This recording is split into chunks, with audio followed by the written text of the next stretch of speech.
Imagine living each day with peace of mind, free from the endless noise of doubts, worries, and what-ifs.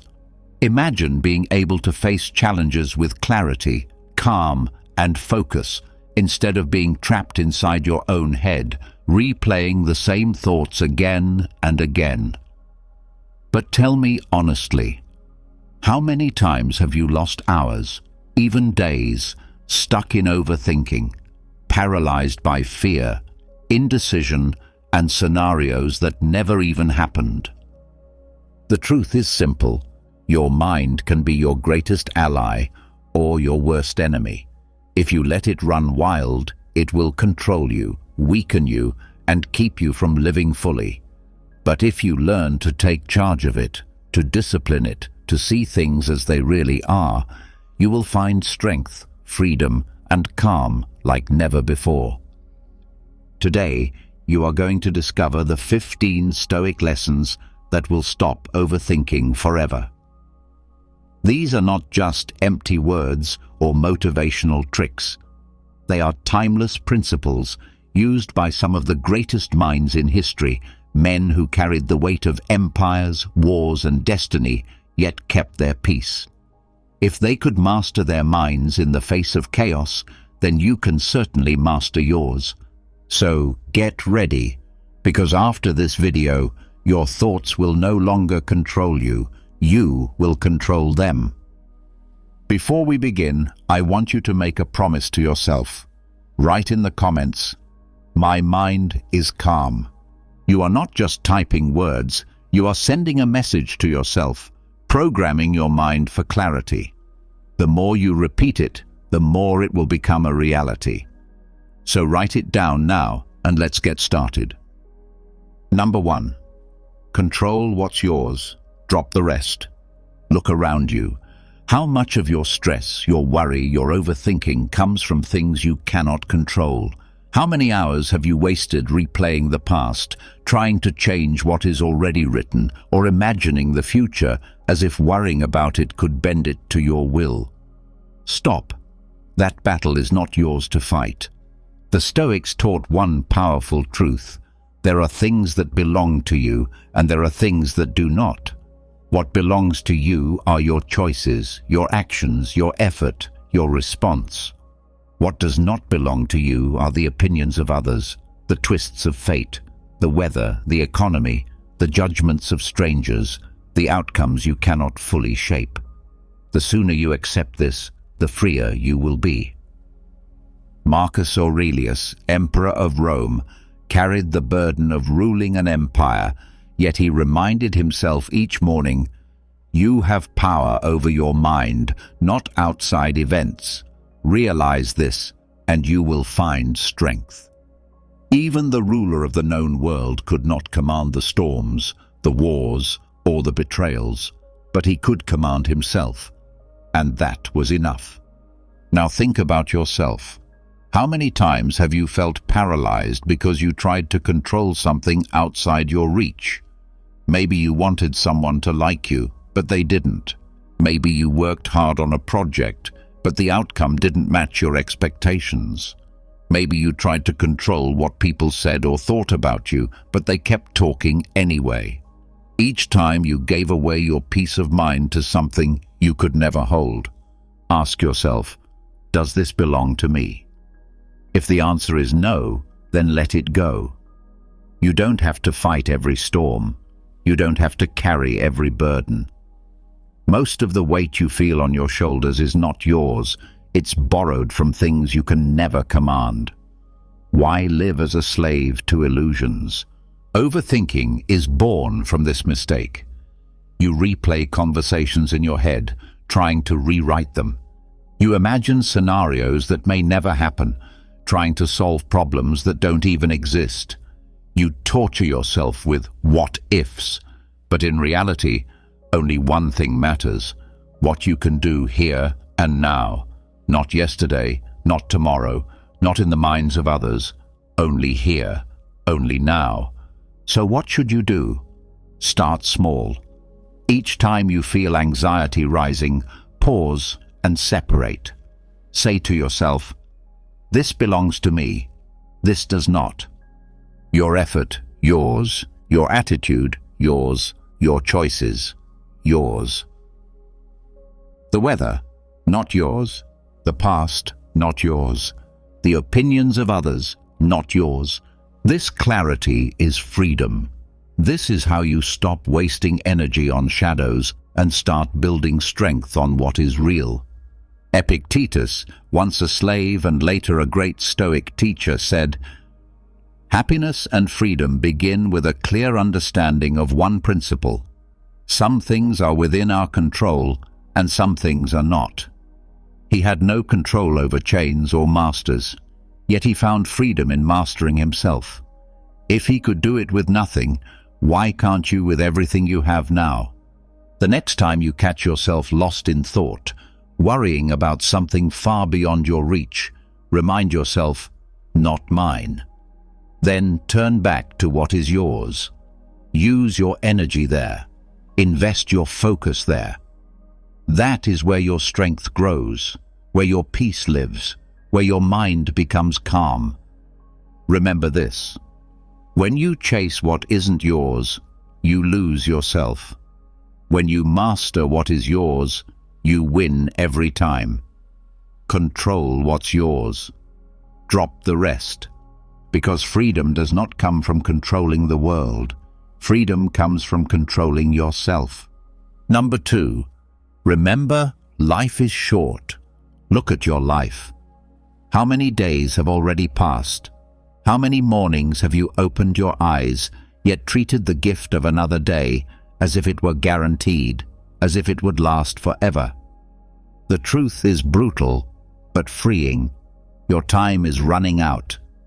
Every second that slips away is gone forever, never to return. You can waste it, or you can use it. You can let it drift, or you can make it count. But you cannot keep it. The Stoics never allowed themselves to forget this truth. Seneca wrote, "It is not that we have a short time to live, but that we waste a lot of it." Most people live as if they will never die. They put off their dreams until tomorrow. They delay the important conversations. They wait for the perfect moment to act, not realizing that the perfect moment never comes. And then one day, the chance is gone. Think about your own life. How many times have you said, "I'll start tomorrow"? Tomorrow to work on yourself. Tomorrow to begin that project. Tomorrow to fix a broken relationship. Tomorrow to live the life you say you want. But tomorrow is not promised. Only today belongs to you. Only this breath, this heartbeat, this moment. Marcus Aurelius, Emperor of Rome, wrote in his journal, "You could leave life right now. Let that determine what you do, say, and think." Imagine if you lived every day with that awareness. Would you waste hours scrolling mindlessly? Would you argue over petty things? Would you hold on to anger, resentment, or fear? Or would you rise with urgency, knowing that this might be your last sunrise, your last chance to live with meaning? Life is short, but it is not too short if you use it well. One day lived with purpose is worth more than years lived in distraction. One moment of clarity is stronger than a lifetime of hesitation. The Stoics did not fear death. They saw it as a reminder to live fully, to focus on what matters, to cut away the noise. Death is not the enemy. Wasting your life is. Ask yourself, what if today was my last? How would I spend it? Would I love more? Would I forgive faster? Would I focus only on what is essential? That is how you should live every day, not in despair, but in intensity, not in sadness, but in urgency.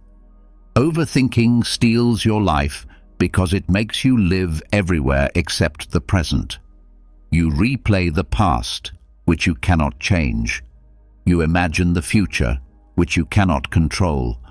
And in doing so, you let the only real thing, this moment, slip through your hands. That is how people waste years without even noticing. So what is the lesson? Do not wait. Do not postpone. Do not waste. Whatever is in front of you, do it with focus, with energy, with love. If you want to say something, say it. If you want to start something, start it. If you need to let go, let go. Life is too short to live in hesitation. Seneca said, "While we waste our time hesitating and postponing, life is slipping away."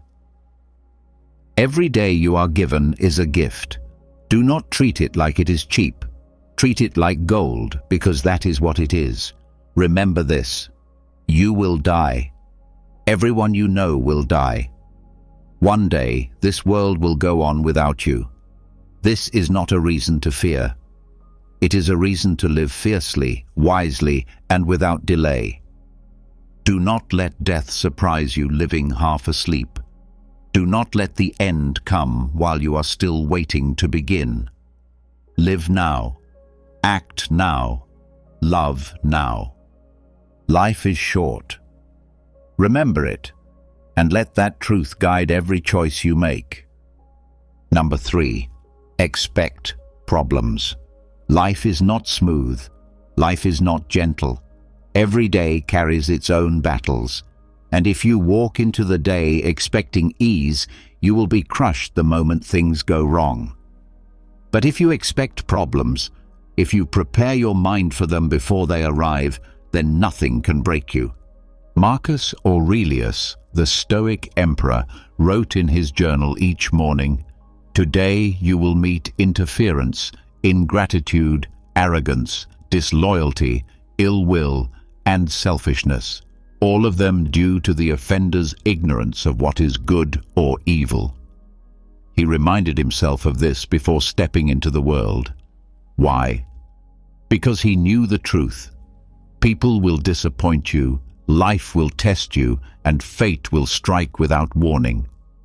To be surprised by this is to be defeated. To expect it is to be unshaken. How many times have you let one problem ruin your entire day?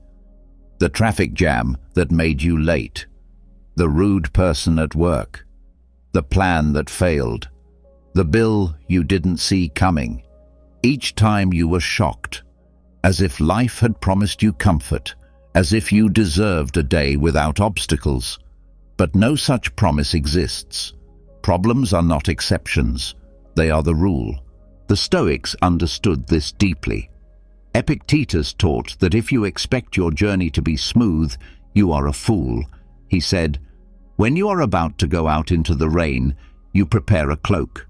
In the same way, prepare your mind for the trials of life." The wise man carries an inner shield. He expects the storm, and when it comes, he is ready. Overthinking is often born from this mistake, expecting life to be easy. You imagine things should go according to your plan, and when they don't, you replay them in your mind, asking, "Why me?" or "How could this happen?" But why not you? Why not today? Why should you be spared what is common to every human being? Did you think you were special enough to escape problems forever? Here is the truth. You cannot escape problems, but you can face them differently. If you expect them, you are not shocked when they arrive. Instead of saying, "Why is this happening?" you say, "Of course, this is life. I was ready." That mindset changes everything. Start practicing this every morning. When you wake up, tell yourself, "Today will not be perfect. People will be rude. Things will break. Plans will fail. But none of this can touch my mind unless I let it." Make it your ritual, your armor. When the problem comes, do not waste time complaining. Complaints are useless. They solve nothing. Do not waste time asking why. You already know why, because problems are part of life. Instead, act. Do what you can. Adjust, endure, move forward. Think of a soldier going into battle. Does he expect peace? Does he think the enemy will stay home and let him win easily? No. He expects resistance. He expects hardship. That is why he is strong. That is why he survives. You must be the same. A soldier of the mind, armored with expectation. Seneca said, "The man who has anticipated the coming of troubles takes away their power when they arrive." This is the secret. Problems hurt less when they don't surprise you. Pain becomes bearable when you already knew it was coming. So from now on, stop expecting comfort. Stop expecting life to be soft. Expect problems, and when they come, meet them with calm. Say to yourself, "This is what I trained for," because every problem is a chance to practice strength, to sharpen discipline, to grow. Remember this: you cannot choose a life without problems, but you can choose a life without surprise. And when you live this way, no problem will ever own you again. Number 4, go with nature, not against it. Look at the world around you. The sun rises without your permission. The seasons change whether you want them to or not. Rivers flow, trees grow, storms come and go. Everything follows its nature. Only humans resist. Only humans fight against what is. And that resistance is the root of so much suffering. The Stoics taught, live according to nature. That means understanding the order of life, accepting it, and moving with it, not against it. Marcus Aurelius wrote, "A blazing fire takes whatever you throw into it and turns it into flame and brightness." Life will throw challenges at you, but if you move with nature, you will transform them into strength. Ask yourself, how many times have you wasted energy fighting reality? Complaining about the weather, about aging, about time passing, about other people being who they are. You shout at the storm instead of seeking shelter. You curse the river instead of learning how to swim. You resist the natural flow of life, and it breaks you. But here is the truth. Nature will always win. Time will move forward. People will be imperfect. Bodies will grow old. Death will come. You cannot stop these things. To fight them is to fight the universe itself. To accept them is to live in peace. Think about the tree in a storm. The rigid tree that refuses to bend is torn apart. The flexible tree that moves with the wind survives. That is the lesson. Bend when you must, adapt when you must, accept what cannot be changed. This is not weakness, this is wisdom. Overthinking often comes from this resistance. You replay situations in your head because you want reality to be different. You think, it shouldn't have happened this way, but it did. You say, this person should act differently, but they won't. You insist, life shouldn't be unfair, but it is. The more you resist, the more you suffer. The moment you accept, you find peace. Epictetus said, "Do not demand that things happen as you wish, but wish that they happen as they do happen, and you will go on well." This is not about giving up. It is about aligning yourself with reality so you can use your energy wisely. Why waste strength on what you cannot move? Save it for what you can. Imagine a sailor at sea. The winds change, the waves rise, the storm comes. Does he curse the ocean? Does he sit helpless, demanding calm waters? No. He adjusts his sails. He works with the wind, not against it. That is why he reaches his destination. Life is the same. Work with it, not against it. So what does it mean for you? It means stop wishing for a life without problems. Stop wishing for people to be different than they are. Stop wishing for time to move slower. Instead, embrace what is given to you. Adapt to it. Grow with it. When pain comes, do not ask, "Why me?" Ask instead, "How can I use this?" When change comes, do not resist. Flow with it. Let it carry you where you need to go. When life pushes you, push back where you can, but accept the direction of the current when you cannot. Remember this: peace is not found in controlling nature. Peace is found in aligning with it. The river does not ask your permission to flow. The sun does not wait for you to wake before it rises. Life moves. Move with it. Go with nature, not against it. That is the way of the Stoic. That is the way of peace. Number 5. Love whatever happens. Life will not give you only what you want. It will give you what it gives you. Good moments, bad moments, joy, pain, success, failure. You do not get to choose the events. You only get to choose your response. The weak man resists and complains. The strong man accepts. The wise man goes further. He learns to love it. This is the Stoic idea of amor fati, love of fate. Do not just endure what happens. Do not just accept it. Learn to embrace it, to say, "Yes, this too is part of my path. This too was meant for me." Marcus Aurelius wrote, "A blazing fire makes flame and brightness out of everything thrown into it." Think of that. Whatever life throws at you, loss, insult, hardship, you can turn it into strength. But only if you choose. Only if you refuse to see yourself as a victim and instead see yourself as a builder, forging your character through whatever comes. How many times have you wasted hours or days fighting reality? Something happened. You didn't like it. Maybe you failed at something. Maybe a friend betrayed you. Maybe life didn't follow your plan. And what did you do? You replayed it over and over, thinking it shouldn't be this way. But it is this way. No amount of wishing will change it. You cannot erase the event. You can only shape your response. Seneca said, "A wise man is content with his lot, whatever it may be, without wishing for what he has not." This does not mean you stop striving. It means you stop fighting the past. It means you stop arguing with reality. If something happens, you welcome it as if it were chosen for you, because in a sense it was.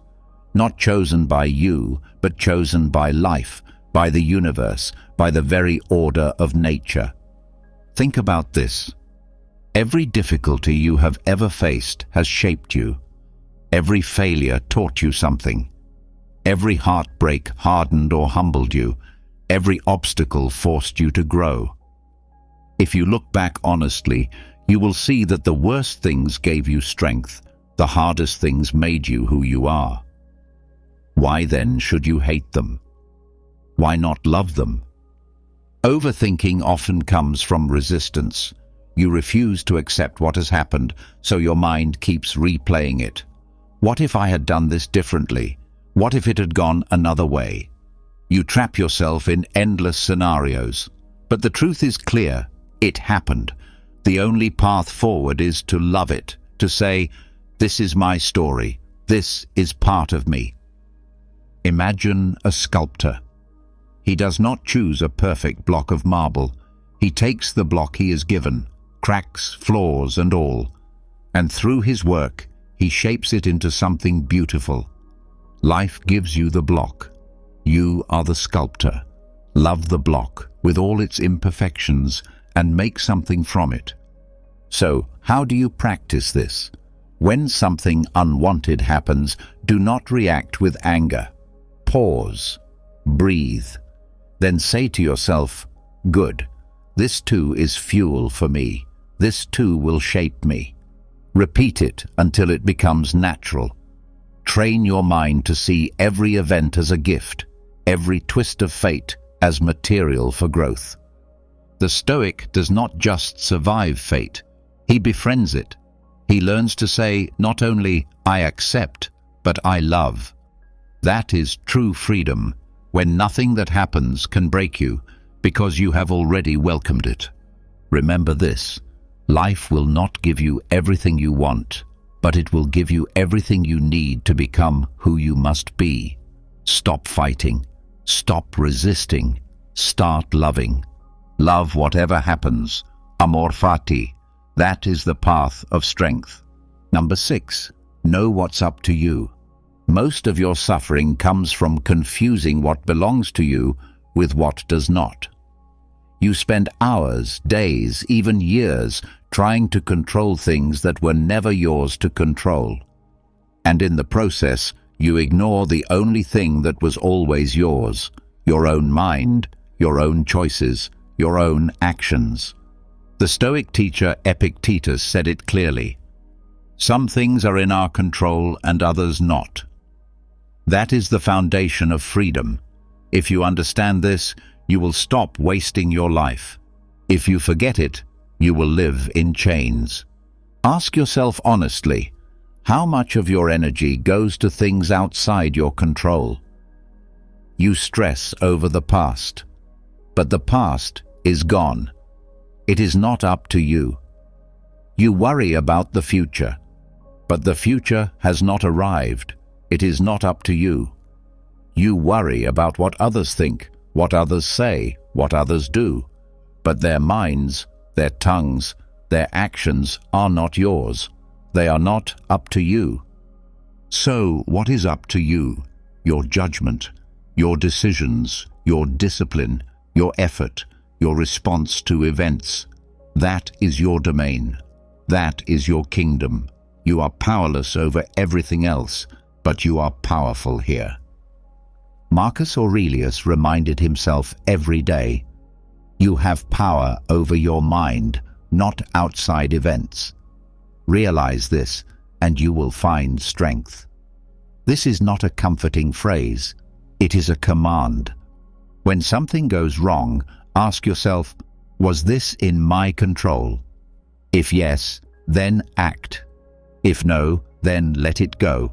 It is as simple and as hard as that.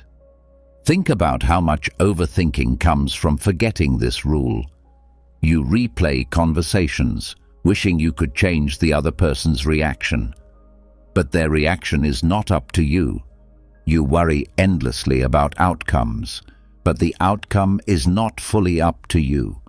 You hold yourself hostage to the judgments of others, but their minds are not yours to govern. No wonder you feel powerless. You are fighting battles you cannot win. Shift your focus. Stop pouring energy into what you cannot change. Invest everything into what you can. If you fail, let it not be because of distraction, but because you gave your best. If you succeed, let it not inflate your ego, but remind you that you stayed true to what was yours.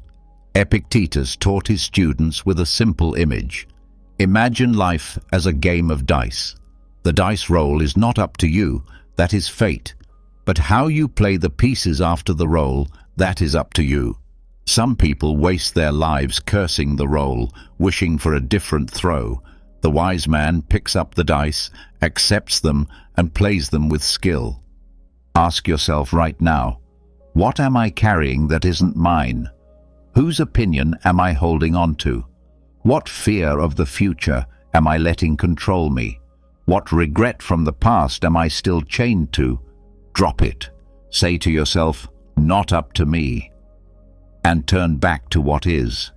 Overthinking will vanish the moment you master this, because you will no longer chase shadows.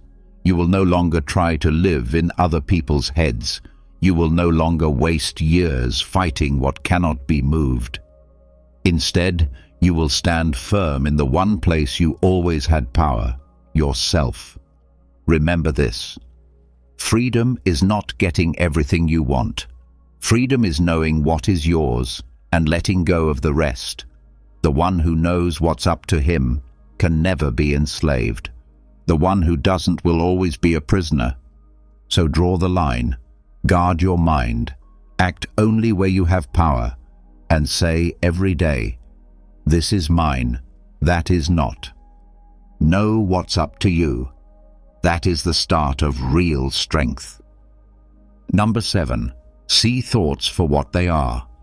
Your mind never stops talking. From the moment you wake up until you close your eyes at night, thoughts flood in. They whisper fears.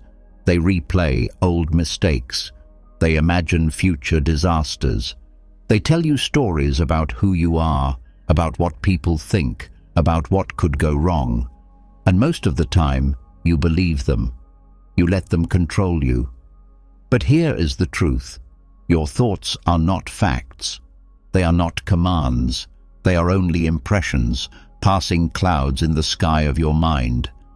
Marcus Aurelius wrote, "You have power over your mind, over your thoughts. Strip them bare. See them for what they are." A thought is nothing more than a suggestion, not reality. Yet, how often do you treat your thoughts as the ultimate truth? One negative thought and you say, "That's who I am." One fearful thought and you freeze. One doubtful thought and you give up. But why? Why give your thoughts more power than they deserve? Overthinking is born when you forget this simple truth. You grab onto a thought and spin it endlessly, as if circling it long enough will make it real. What if I fail, you think? Then you replay it, magnify it, believe it, until you are paralyzed. But all that happened was a thought appeared. That's all. It was not destiny. It was not prophecy. It was only a passing signal in your brain. Epictetus said, "Men are disturbed not by things, but by the views which they take of them." Think about this. It is not the event itself that tortures you. It is the thought you attach to it. Two people can face the same situation. One suffers terribly, the other stays calm. What is the difference? Not the event, but the judgment. One person saw disaster, the other saw challenge. The event was the same, but the thought was different. You must learn to separate yourself from your thoughts. Do not say, "I am afraid." Say instead, "I am having a thought of fear." Do not say, "I am worthless." Say, "A thought of worthlessness appeared." The difference is huge. One makes you the prisoner of your mind. The other makes you the observer, the master, the one in control. Imagine sitting by a river. Thoughts are leaves floating on the water. Some are bright, some are dark, some move fast, some slow. Your job is not to chase every leaf or pull it out of the water. Your job is only to notice. There goes a leaf. That is how you must see your thoughts. Notice them, but do not cling to them. Let them pass. Marcus Aurelius practiced this daily. Whenever a disturbing thought appeared, he would strip it down to its simplest form. For example, if he feared death, he would say, "Death is just the dispersal of atoms." By reducing the thought to its basic truth, he removed its sting. You can do the same. Ask yourself, what is this thought really? Is it a fact or just an opinion? Is it reality or just fear? Is it useful or should I let it go? The mistake most people make is believing every thought. But not all thoughts deserve belief. Some are lies, some are illusions, some are just noise. If you can see them for what they are, fleeting, fragile, empty, then they will lose their power. So the next time a storm of thoughts hits you, do not panic. Step back, watch, label them. Here is a thought of fear. Here is a thought of anger. Here is a thought of doubt. And then remind yourself, these are only thoughts. I decide what to do with them. Remember this, you are not your thoughts. You are the one who sees them. And once you learn to see them clearly, they can no longer rule you. See thoughts for what they are. That is freedom. Number 8. Write it down. Your mind is not a storage box. It is not built to carry every worry, every memory, every plan, every fear all at once. Yet this is what most people try to do. They keep everything trapped in their heads, and then they wonder why they feel heavy, restless, and overwhelmed. If you want clarity, if you want peace, stop carrying it all inside. Write it down. The Stoics practiced this daily. Marcus Aurelius, the Emperor of Rome, wrote to himself every morning and every night. His book, Meditations, was not meant for the world. It was his private journal. In it, he poured out his worries, his doubts, his reminders, his lessons. Why? Because he knew that the act of writing clears the fog of the mind. Thoughts that are chaotic in your head become simple when written on paper. Problems that seem endless shrink the moment you give them shape in words. How many times have you overthought because you refuse to let thoughts leave your mind? You circle the same worry again and again, like a prisoner pacing in a small cell. But the moment you write it down, the prison door opens. You can see the worry for what it is. You can separate from it. It no longer controls you. Seneca advised, we should every night call ourselves to account. What infirmity have I mastered today? What passions opposed? What temptation resisted? What virtue acquired? He told his students to write, to reflect, to face themselves in ink. Why? Because the page is honest. On the page, excuses vanish. On the page, truth appears. Overthinking is noise. Writing brings silence.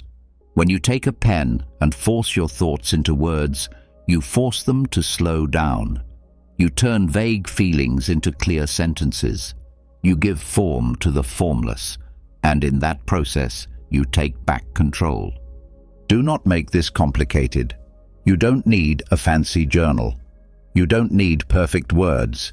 You don't need to write for anyone else. This is not for show. This is for you. Just write down what weighs on your mind. Write your fears. Write your goals.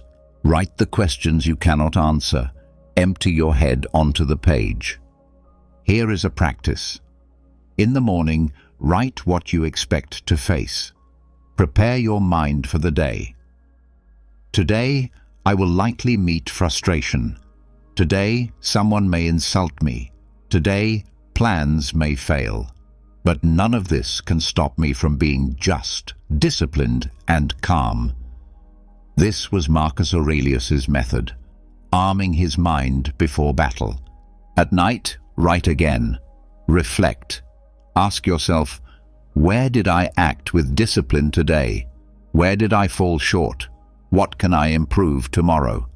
This was Seneca's method, calling himself to account before sleep.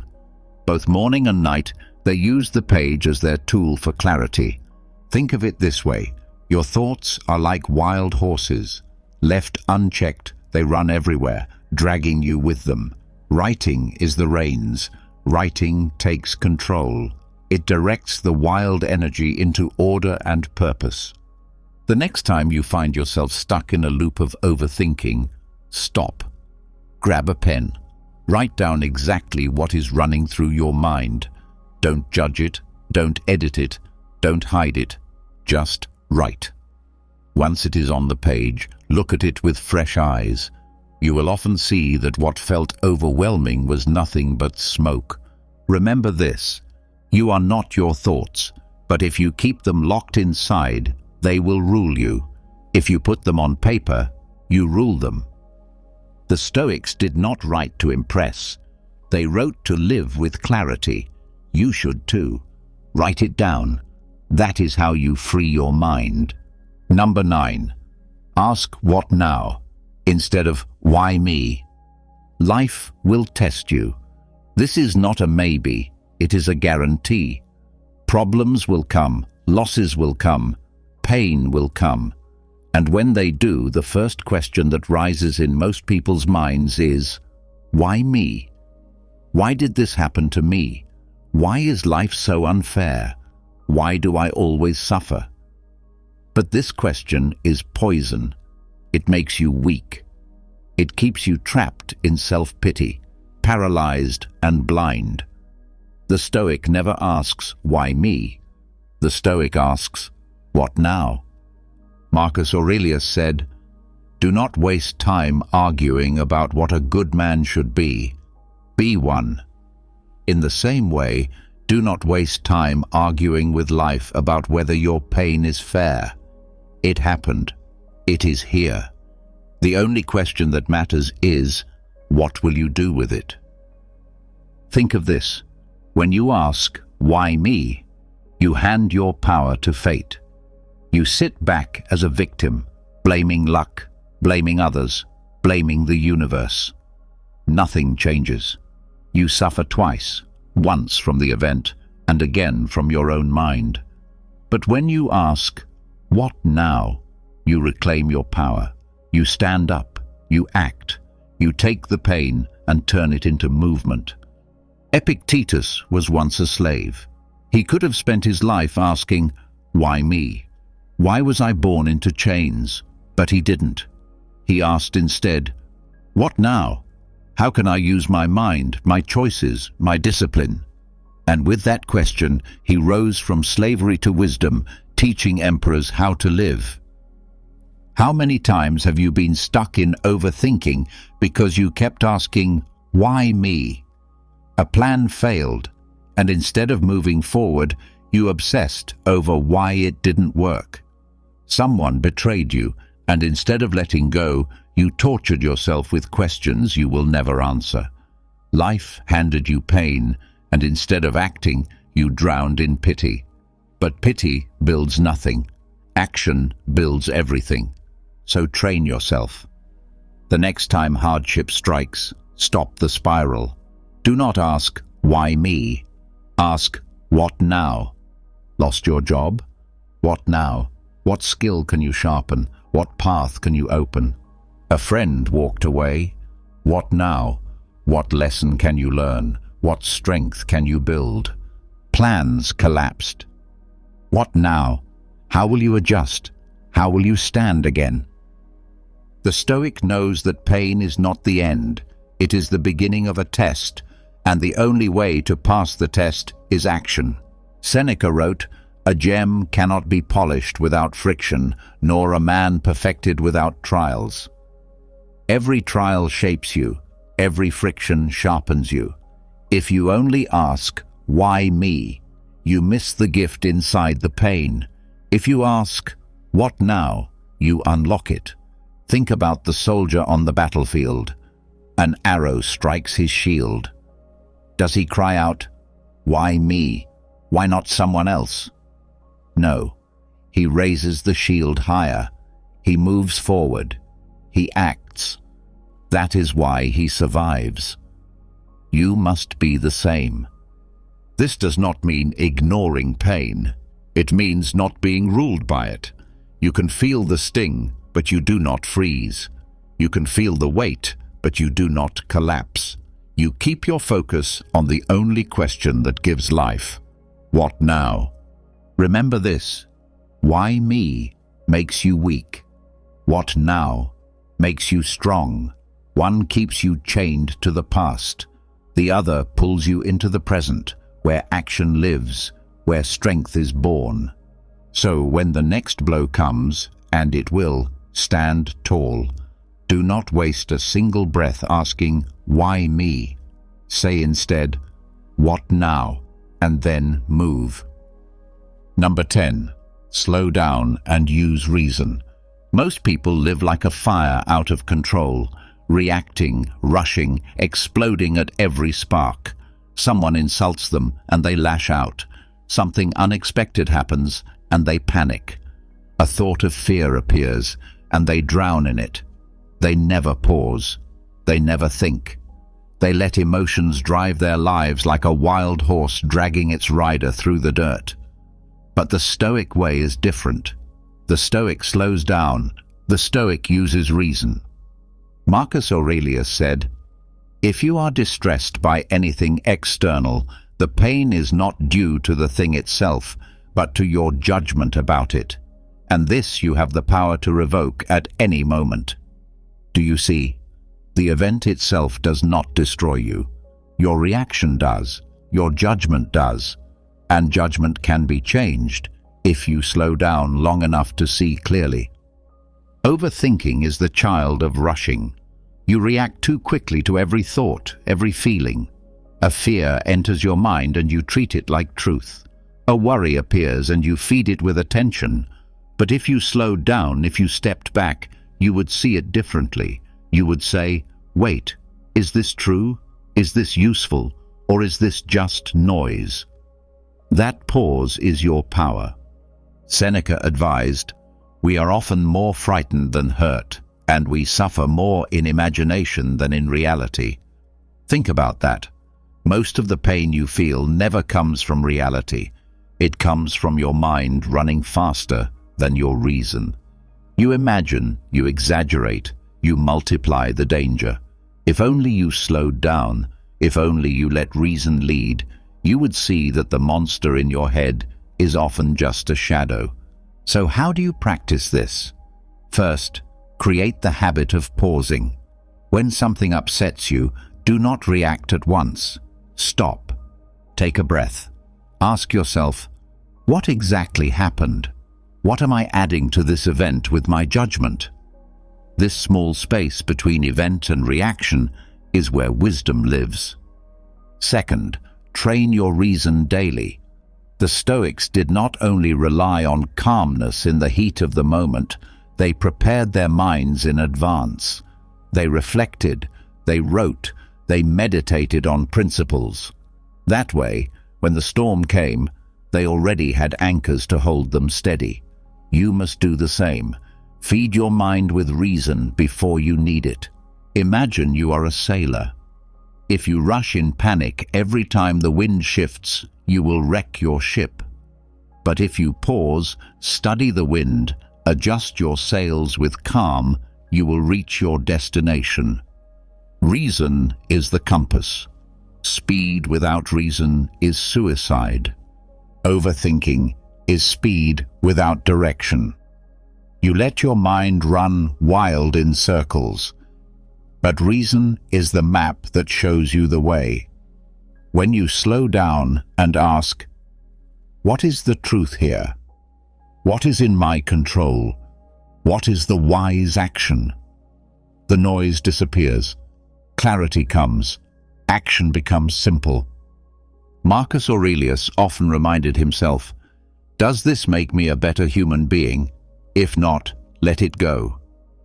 This is reason at work, filtering every thought, every emotion, every impulse through wisdom before acting. The next time anger rises, slow down. The next time fear appears, slow down. The next time your mind tries to drag you into endless what-ifs, slow down. Use reason like a sword to cut through the fog.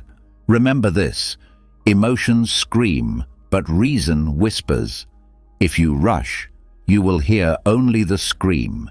If you slow down, you will hear the whisper, and in that whisper lies your freedom. So live like a Stoic.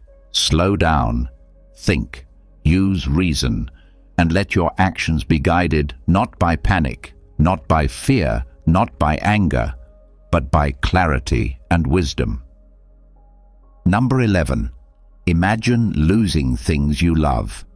You live as if everything you love will last forever. Your family, your friends, your possessions, your health, even your own life. But nothing is guaranteed. Everything you hold dear is temporary. The Stoics taught that to live wisely, you must remember this every day, not to become cold, but to become grateful, not to live in fear, but to live in truth. Epictetus said, "When you kiss your child, say to yourself, 'Tomorrow he may die.'" At first, these words sound harsh, but they are not cruel. They are a call to love more deeply, to stop taking what you have for granted. If you imagine loss, you stop wasting time. You stop speaking with anger to those you care about. You stop ignoring their presence. You realize that every moment with them is a gift. Marcus Aurelius practiced the same. He wrote, "You may leave this life at any moment. Let that determine what you do, say, and think." He understood that death is not a distant thought. It is always near. By imagining loss, he lived with urgency, with kindness, with perspective. Overthinking often comes from forgetting this. You obsess over small problems, little arguments, minor annoyances. You treat them as if they matter more than they do. But step back. Imagine losing the very thing you are angry about. Imagine losing the person you are fighting with. Imagine losing the comfort you take for granted. Suddenly, the problem shrinks. Suddenly, you see clearly what truly matters. Think of the last time you lost something, or someone you loved. In that moment, didn't you realize how much time you wasted worrying about unimportant things? Didn't you wish you had appreciated them more, hugged them longer, spoken kinder words? Do not wait for loss to teach you gratitude. Imagine it now and live accordingly. The Stoics did not tell you to reject love. They told you to love more fiercely, but with open eyes. To say, this person, this moment, this possession, this health, it may be gone tomorrow. So today, I will not waste it. This way of thinking does not make you sad, it makes you alive. Seneca said, "He robs present ills of their power who has perceived their coming beforehand." By imagining loss, you prepare your mind. When death or change arrives, it will not destroy you with shock. You will grieve, yes, but you will not be broken, because you already lived knowing nothing is permanent. Practice this daily. When you wake up, look at those around you and say quietly to yourself, "They are mortal. They may not be here tomorrow." Not to make yourself despair, but to remind yourself, be patient, be kind, do not waste today. When you hold something valuable, remind yourself, this may break, this may be taken. And so, if it lasts another day, you are grateful. If it disappears, you are prepared. Overthinking melts away when you see life this way. You will no longer drown in petty worries when you know how fragile life is. You will no longer waste time asking, "Why me?" when you know loss comes to everyone. Instead, you will live with sharp focus, to love, to act, to use today fully. Imagine losing things you love, not to be cold, but to burn with gratitude. Imagine losing them, not to fear, but to prepare. Imagine losing them so that while you still have them, you truly live. Remember this: nothing is truly yours except your character. Everything else is borrowed from life, and life can take it back at any moment. So cherish what you have while you have it. Imagine losing things you love, and then love them even more while they are still here. Number 12. Stop chasing approval. Look at how much of your life has been shaped by the desire to please others. You dress a certain way to be accepted. You hold back your words to avoid judgment. You chase achievements, not always because you want them, but because you want applause. And in the end, no matter how hard you try, it is never enough. Some people will still criticize you. Some will still misunderstand you. Some will still dislike you. Chasing approval is a race you cannot win. Marcus Aurelius wrote, "It never ceases to amaze me. We all love ourselves more than other people, but care more about their opinion than our own." Think about that. You are with yourself every moment of your life. You know your struggles, your values, your intentions. Yet you hand your peace of mind to strangers who barely know you. You let their passing judgments control your happiness. Why? Overthinking is often rooted in this trap. You replay conversations, not because they matter, but because you wonder, did they like me? Did I sound stupid? What do they think of me? You waste hours living in the minds of others when you should be living in your own. The Stoics remind us their opinions are not up to you. Only your virtue, your choices, your actions are yours. Epictetus said, "If you want to improve, be content to be thought foolish and stupid." Freedom comes the moment you stop needing everyone to approve of you. You act with integrity, you follow reason, you live by your principles. If someone praises you, fine. If someone mocks you, fine. Neither changes the truth of who you are. Think about it. Whose approval are you really chasing? A crowd of strangers on the internet? Co-workers who barely know your heart? Even family who see only a piece of your soul? Their approval is unstable. It changes with moods, with trends, with their own problems. Do you really want to build your life on something so fragile? The Stoic builds on something stronger, his own judgment. Ask yourself, did I act with courage? Did I act with justice? Did I act with self-control? If yes, then you need no applause. If no, then you need no critic to condemn you. You already know the truth. Seneca said, "A man is great not because others think him so, but because he knows it himself." Real greatness is internal. Real peace comes from living aligned with your values, not from collecting likes or praise. Imagine a musician playing in the street. Some passers-by stop and smile, some ignore him, some frown. Should he change his song every time someone reacts differently? No. His job is to play. His job is to practice his art. The same is true for you. Your job is to live with virtue, to act rightly, to do your duty. Let the world respond however it wishes. Here is a practice. The next time you feel anxious about someone's opinion, pause.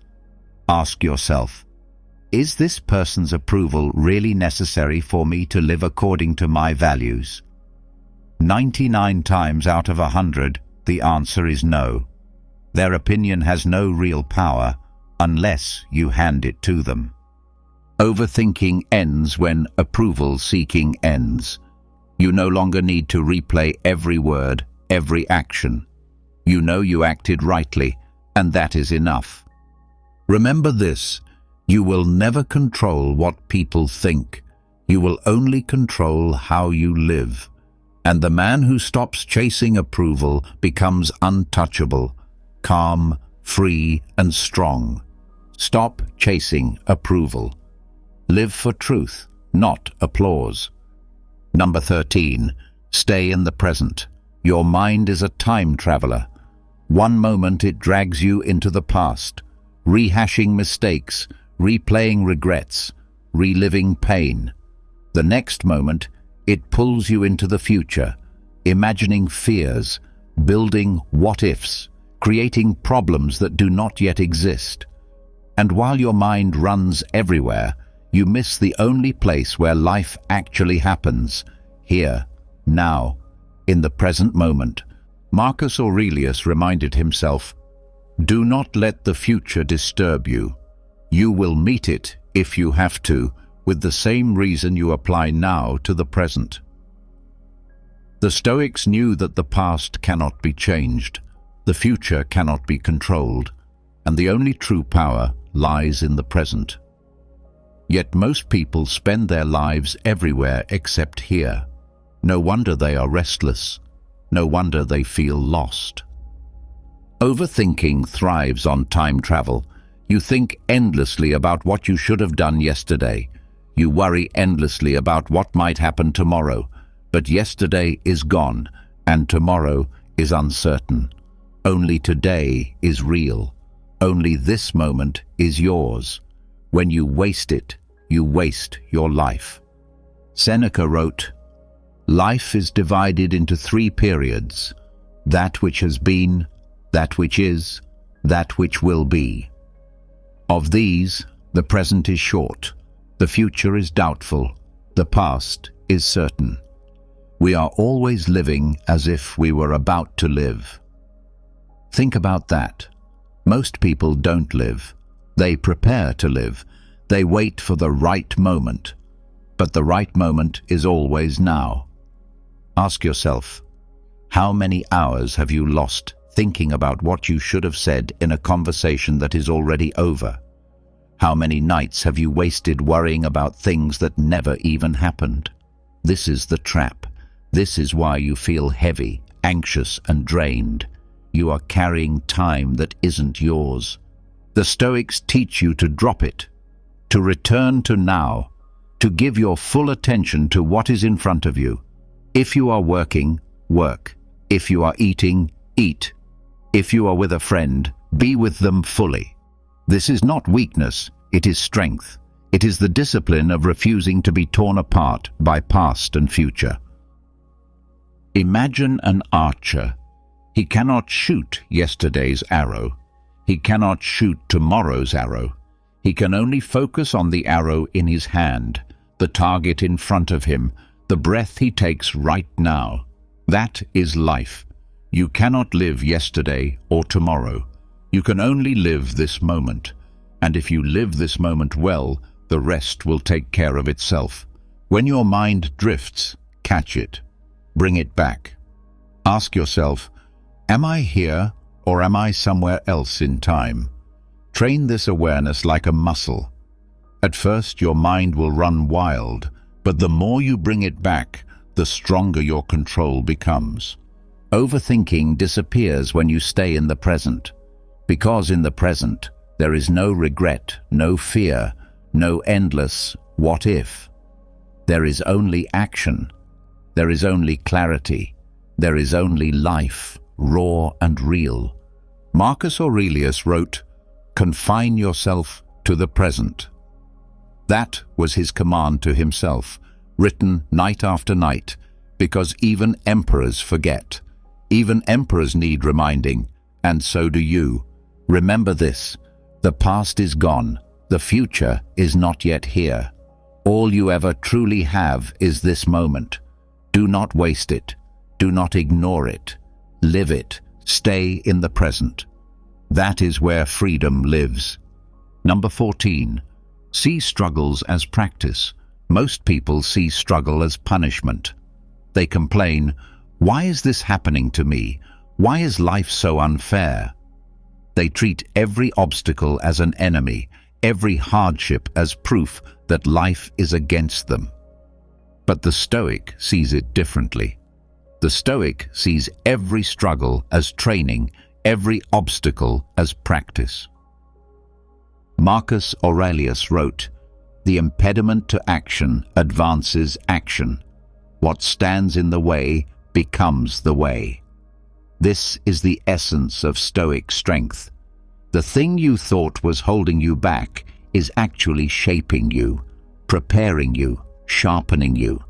The obstacle is not the end of your path. It is your path.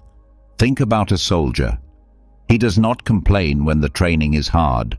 He does not curse the weight of the armor or the pain of the drills. He knows that every struggle in practice makes him stronger for the real battle. If he avoids the hardship, he will be weak when the enemy arrives. You are the same. Life is your training ground. Every struggle is your practice. Overthinking often comes from misunderstanding struggle. You ask, why is this happening? What if it gets worse? What if I fail? You spin in circles instead of acting. But the Stoic shifts the question. How can this make me stronger? What skill can I train here? What discipline can I sharpen? Suddenly the struggle is no longer an enemy. It is your teacher. Seneca said, "Fire tests gold, adversity tests brave men." Do you see? Without the test, you will never know your strength. Without the trial, you will never grow. Easy days teach nothing. Comfortable paths build no resilience. It is the weight, the resistance, the friction that turns you into something greater. Think of an athlete. He lifts heavy weights, not because he loves pain, but because he knows pain is practice. The struggle of the muscle today is the strength of the body tomorrow. Life is the same. The struggles you face today will become the strength you carry tomorrow, if you treat them as practice. Marcus Aurelius faced betrayal, sickness, war, loss. Yet he reminded himself that none of it was wasted. Each difficulty was a chance to practice patience, courage, humility, discipline. He did not waste energy asking for an easier life. He asked only to be worthy of the life he was given.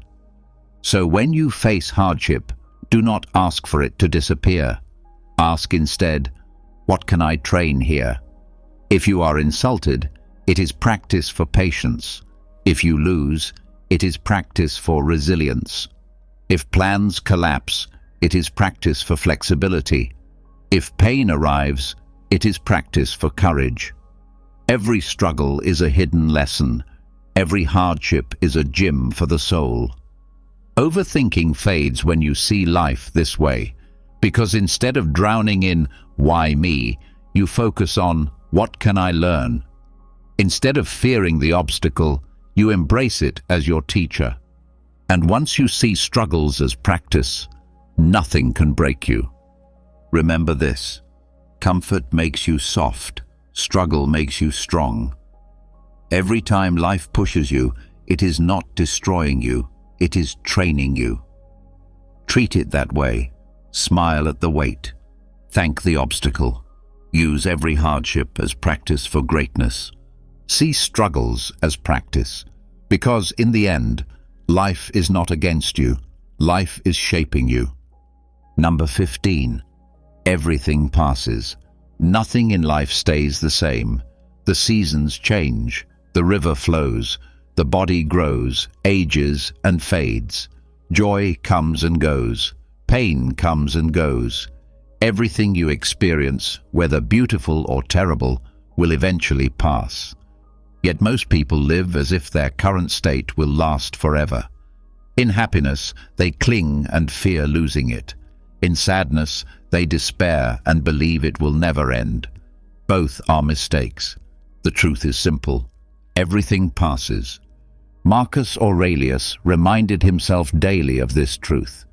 He wrote, "Time is like a river made up of the events which happen, and a violent stream. For as soon as a thing has been seen, it is carried away, and another comes in its place." Life is flow. To resist that flow is to suffer. To accept it is to be free. Think of your worst pain. At the time, it felt endless. You thought you could not survive it. But look, you are still here. The pain passed. Now think of your happiest moment. It felt eternal, like it would last forever. But that too faded. Everything passes, both the bitter and the sweet. This is not reason for despair, but for balance. Do not be destroyed by pain. Do not be enslaved by pleasure. Hold both lightly, knowing they are temporary. Overthinking often comes from forgetting this. You imagine your current problem is permanent. You say, "It will always be this way. I will never escape." But this is an illusion. Nothing stays forever. Just as storms fade, so do struggles. Just as nights end, so do your darkest moments. When you remember this, you find the strength to endure. Seneca said, "What fortune has made yours is not your own." He meant that anything outside of your character, your wealth, your health, your reputation, belongs to time, not to you. time will take it back. So do not cling too tightly, and do not despair when it leaves. Imagine holding water in your hand. If you squeeze tightly, trying to keep it forever, it slips through your fingers. If you hold it gently, you enjoy it while it's there, and you are ready to let it go when it flows away. That is how you must live, with open hands, not clenched fists. Marcus Aurelius buried children, lost friends, faced betrayals, endured wars. Yet he stood calm, because he knew nothing was permanent. Grief came, but it passed. Pain came, but it passed. Every time life struck, he reminded himself, this too is only for now. And because of that, he was unbroken. So when joy comes, embrace it fully, but do not cling. When pain comes, endure it bravely, but do not despair. Say to yourself in both cases, this will pass, because it always does. Overthinking shrinks when you hold this truth. Why worry endlessly about the future when the future will not stay? Why relive the past when the past is already gone? Why panic about today's troubles when tomorrow they will fade? The river of time carries all things forward. You cannot stop it, but you can ride it with calm. Remember this: life is movement. Change is the law. Everything you fear, everything you desire, everything you experience, none of it is forever. Only your character, your choices, your virtue remain. That is why the Stoics focus there. So, let go. Do not cling. Do not resist. Live fully in the moment, and when it passes, let it pass. Smile at the flow of life. Accept both its gifts and its losses as temporary. Everything passes, and when you understand this, nothing can crush you and nothing can own you. You've just discovered 15 Stoic lessons to stop overthinking forever. Each one is a weapon against the chaos of your mind. Control what's yours and drop the rest. Remember, life is short. Expect problems. Go with nature, not against it. Love whatever happens. Know what's up to you. See thoughts for what they are. Write it down. Ask, what now? Instead of, why me? Slow down and use reason. Imagine losing things you love.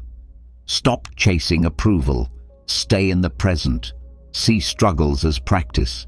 And finally, remember, everything passes. Taken together, these are not just ideas. They are a way of life, a daily practice, a shield against fear, worry, and endless thought loops. You cannot stop thoughts from coming, but you can choose how to meet them. And if you live by these principles, your mind will no longer control you. You will control it. Now I want to hear from you. Which Stoic lesson hit you the hardest today? Which one will you start practicing right now? Write it in the comments. Don't just listen.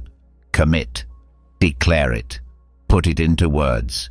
That's how change begins.